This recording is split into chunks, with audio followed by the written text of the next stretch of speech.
ನಮ್ಮ ಚಂಟಲ್ಲ ಈಗ ಮಳೆ ಸಹ ಬರ್ತಾ ಉಂಟು.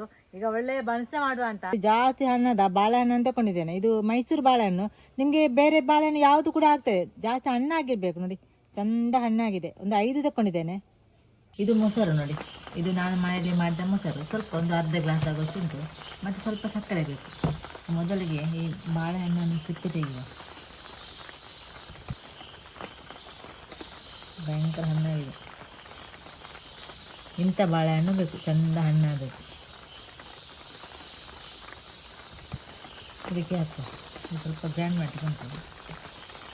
5 ಬಾಳೆಹಣ್ಣು ಕೂಡ ಈ ಮೊಸರಿಗೆ ಹಾಕಿದ್ದೇನೆ. ಮತ್ತು ಸ್ವಲ್ಪ ಸಕ್ಕರೆ ಹಾಕುವ. ಎಷ್ಟು ಸ್ವೀಟ್ ಬೇಕು ಅಷ್ಟು ಸ್ವಲ್ಪ ಹಾಕಿದ್ದೇನೆ. ಇದನ್ನೀಗ ನೈಸಾಗಿ ಗ್ರೈಂಡ್ ಮಾಡಬೇಕು. ನೋಡಿ ಗ್ರೈಂಡ್ ಮಾಡಿ ತಂದೆ ನೋಡಿ. ಇದು ಸ್ವಲ್ಪ ಇದಕ್ಕೆ ಜೀರಿಗೆ ಹಾಕುವ. ಸ್ವಲ್ಪ ಸೋಡಾ ಹಾಕಬೇಕು. ಸೋಡಾ ಹಾಕಿದ್ರೆ ಉಂಟಲ್ಲ ಗಟ್ಟಿ ಆಯ್ತು, ಮತ್ತು ಚಂದ ಬರೋದಿಲ್ಲ ಬನ್ಸೆ. ಸ್ವಲ್ಪ ರುಚಿಗೆ ಬೇಕಾದಷ್ಟು ಉಪ್ಪು ಕೂಡ ಹಾಕುವ. ಬೆಣ್ಣೆ ಹಾಕ್ತೇನೆ ನಾನು. ಇದು ನಾನು ಮನೆಯಲ್ಲಿ ಮಾಡಿದ ಬೆಣ್ಣೆ. ಇಲ್ಲದ್ರೆ ನೀವು ಎಣ್ಣೆ ಹಾಕಬೇಕು. ಬೆಣ್ಣೆ ಸ್ವಲ್ಪ ಹಾಕುವ. ಇದಿಷ್ಟು ಎಣ್ಣೆ ಇಲ್ಲದೆ ಬೆಣ್ಣೆ ಹಾಕಲೇಬೇಕು. ಇಷ್ಟು ಹಾಕಿದ್ದೇನೆ. ಚಂದ ಮಾಡಿ ಮಿಕ್ಸ್ ಮಾಡುವ. ಬೆಣ್ಣೆ ಸ್ವಲ್ಪ ಗಟ್ಟಿ ಉಂಟು, ಫ್ರಿಜ್ಜಲ್ಲಿ ಇಟ್ಟಿದ್ದೆ. ಮತ್ತು ಮೊಸರು ಉಂಟಲ್ಲ ಜಾಸ್ತಿ ಹುಳಿ ಹಾಕಿದ್ರೆ ಉಂಟಲ್ಲ ಮತ್ತು ಬಣ್ಸೆ ಹುಳಿ ಬರ್ತದೆ. ನಾನು ನಾಳೆ ಬೆಳಿಗ್ಗೆ ಮಾಡೋದು, ಅದಕ್ಕೆ ರಾತ್ರಿ ಮಿಕ್ಸ್ ಮಾಡೋದು ನಾನು.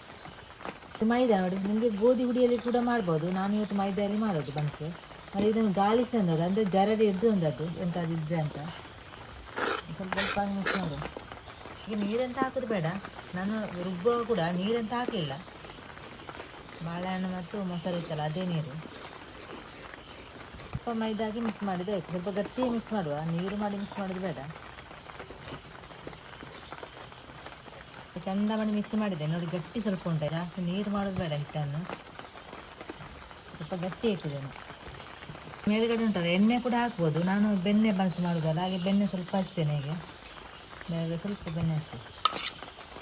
ಎಣ್ಣೆ ಹಚ್ಚದಿದ್ರೆ ಅದು ಒಣಗ್ತದೆ ಮೇಲೆ, ನಾವು ಮುಚ್ಚಿಡ್ತೇವಲ್ಲ, ಅದಕ್ಕೆ ಸ್ವಲ್ಪ ಹಚ್ಚಿಬಿಡು.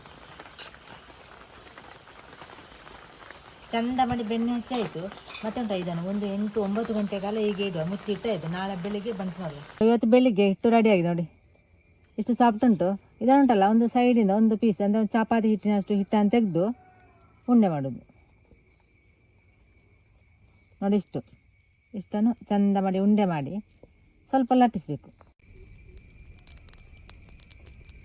ಇದು ಚಪಾತಿ ಮನೆಗೆ ಸ್ವಲ್ಪ ಇದು ಮೈದಾ ಹಿಟ್ಟನ್ನು ಹಾಕುವ. ಹಾಕಿ ಈಗ ಉಂಡೆಯನ್ನು ಇಡೋದು. ಹೀಗೆ ಮೆಲ್ಲಗೆ ಲಟ್ಟಿಸಬೇಕು. ಜಾಸ್ತಿ ದೊಡ್ಡದು ಲಟ್ಟಿಸಬೇಡ. ನಮಗೆ ಬನ್ಸ್ ಎಷ್ಟು ದೊಡ್ಡದು ಬೇಕು ಅಷ್ಟು ದೊಡ್ಡದು. ನಾವು ಬನ್ಸ್ ಮಾಡುವಾಗ ಸ್ವಲ್ಪ ತೆಳು ಲಟ್ಟಿದ್ರೆ ನಿಮಗೆ ಮತ್ತು ಬನ್ಸ್ ಗೋಲೆ ಆಗ್ತದೆ. ಅದರೊಳಗೆ ಎಂತ ಇರೋದಿಲ್ಲ. ಸ್ವಲ್ಪ ದಪ್ಪ ಲಟ್ಟಿಸಿದರೆ ಅದರೊಳಗೆ ದಪ್ಪಾಗಿರ್ತದೆ. ಎಷ್ಟು ದಪ್ಪ ಉಂಟು ನೋಡಿ.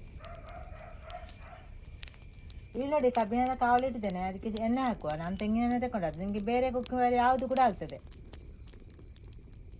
ಈಗ ಎಣ್ಣೆ ಚಂದ ಮಾಡಿ ಬಿಸಿ ಆಗಲಿ ಫಸ್ಟಿಗೆ. ಈಗ ಎಣ್ಣೆ ಬಿಸಿ ಆಗಿದೆ ನೋಡುವ. ಎಣ್ಣೆ ಬಿಸಿ ಆಗಿದೆ ನೋಡಿ. ಈಗ ಮೆಲ್ಲ ಎಣ್ಣೆಗೆ ಹಾಕುವ. ಸ್ವಲ್ಪ ಉಬ್ಬಿ ಬರ್ತಾ ಇರುವಾಗ ಸ್ವಲ್ಪ ಎಣ್ಣೆ ಹಾಕ್ಬೇಕು ನೋಡಿ, ಈ ರೀತಿ ಮೇಲೆ. ಮತ್ತು ಗ್ಯಾಸನ್ನು ಮಾತ್ರ ಸ್ವಲ್ಪ ಸ್ಲೋ ಇಟ್ಕೊಳ್ಳಿ, ಅಂದರೆ ಮಧ್ಯಮ ಉರಿಯಲ್ಲಿ ಇಟ್ಕೊಳ್ಳಿ. ಇಲ್ಲದೆಲ್ಲ ಸೀದೋಗ್ತದೆ, ಅಂದರೆ ಕಪ್ಪು ಹೋಗ್ತದೆ ಬೇಗ. ಒಂದು ಕಡೆ ಮತ್ತೊಂದು ಕಡೆ ಕಪ್ಪಾಗೋದಿಲ್ಲ ನೋಡಿ. ಉತ್ತಾ ಬಂತು ನೋಡಿ. ಈಗ ಎಣ್ಣೆ ಹಾಕೋದ್ರಿಂದ ಚಂದ ಮಾಡಿ ಉಪ್ತದೆ.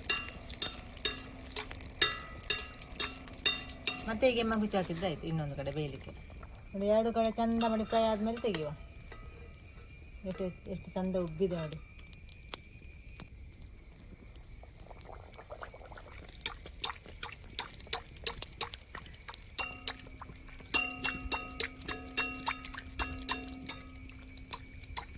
ಬನ್ಸ್ ರೆಡಿ ಆಯಿತು ನೋಡಿ. ಈ ರೀತಿ ಉಂಟು ಬಿಸಿ ಬಿಸಿ ಬನ್ಸ್.